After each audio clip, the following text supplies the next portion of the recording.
Selamat pagi, siang, sore, malam, Pak.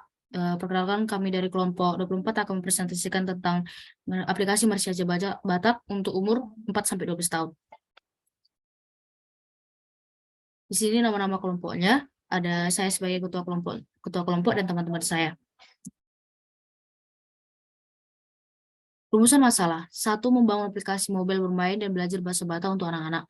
2. Membangun aplikasi dengan menerapkan metode Child-Centered Design. 3. Menerapkan usability testing sebagai alat ukur usability aplikasi. Potensi dampak terhadap masyarakat. Dampak aplikasi terhadap masyarakat adalah memudahkan kita untuk berinteraksi dengan banyak orang, memperluas pergaulan jarak dan waktu bukan lagi masalah, dan juga memperluas pengetahuan dalam berbahasa Batak.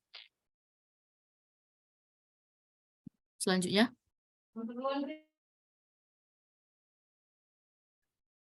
Selanjutnya adalah tujuan dari aplikasi. Yang pertama adalah aplikasi memiliki fitur pembelajaran dan permainan dalam versi Batak. Yang kedua, aplikasi pembelajaran dengan topik aksara Batak, percakapan sehari-hari, silsilah keluarga, belajar bahasa Batak dengan bantuan media gambar, suara, lagu-lagu daerah, dan cerita Batak. Yang ketiga, aplikasi permainan dengan topik bahasa Batak melalui gambar, pajal, kuis Batak, dan kuis Batak. Keempat, aplikasi yang mudah digunakan oleh pengguna yang bukan orang Batak sekalipun karena penggunaan 3 bahasa yaitu bahasa Batak, Indonesia, dan Inggris. Yang selanjutnya adalah manfaat dari aplikasi.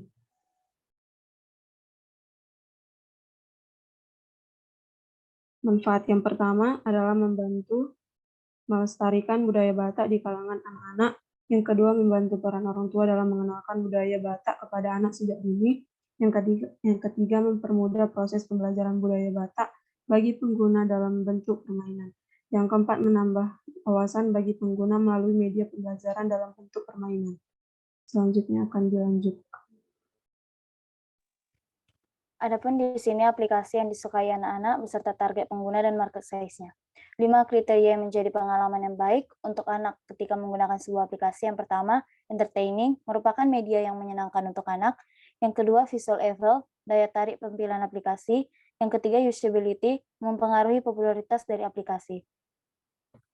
Adapun teknik yang digunakan dalam kegiatan implementasi aplikasi, yaitu yang pertama, gadget beserta dampak penggunaannya. Yang pertama, waktu akan terbuang sia-sia. Yang kedua, perkembangan otak terlalu lama. Yang ketiga, banyaknya fitur yang tidak sesuai dengan usia. Yang keempat, dapat mengganggu kesehatan. Yang kelima, menghilangkan ketertarikan pada aktivitas bermain. Yang keenam, menghambat kemampuan berbahasa.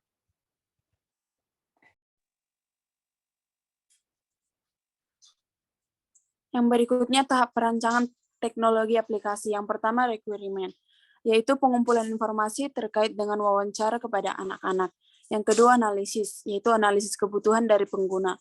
Yang ketiga, desain, yaitu merancang arsitektur dari aplikasi. Yang keempat, implementasi, yaitu hasil perancangan pada tahap sebelumnya. Yang kelima, testing, diuji secara bertahap.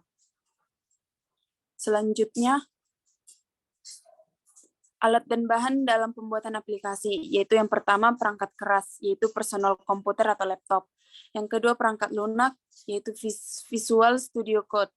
Yang sistem informasi Windows 11. Yang ketiga MySQL Server. Yang keempat Microsoft Office. Iptek dan metode yang digunakan adalah teknologi dalam pembuatan aplikasi.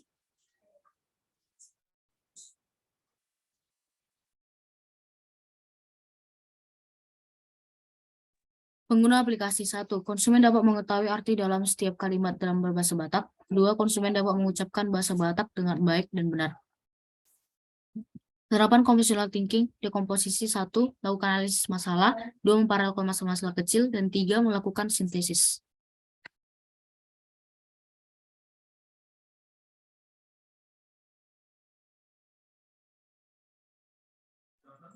Problem solving atau urgensi permasalahan.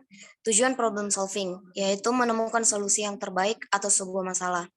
Yang pertama, definisi dari masalah, yaitu menganalisis kunci masalah yang sebenarnya. Yang kedua, identifikasi masalah dengan membagi aspek-aspek penting untuk dipisahkan. Solusi problem solving. Yang pertama, dengan melakukan evaluasi, yaitu tahapan untuk menentukan proses problem solving. Yang kedua, abstraction, yaitu pembuatan aplikasi bersifat online.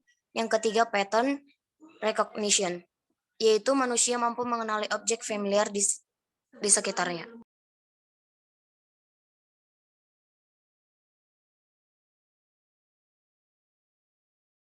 Kontribusi setiap anggota dalam pembuatan aplikasi. Setiap anggota membantu keperluan pembuatan aplikasi yang akan dirancang dan dipakai kepada anak-anak usia 4-12 tahun.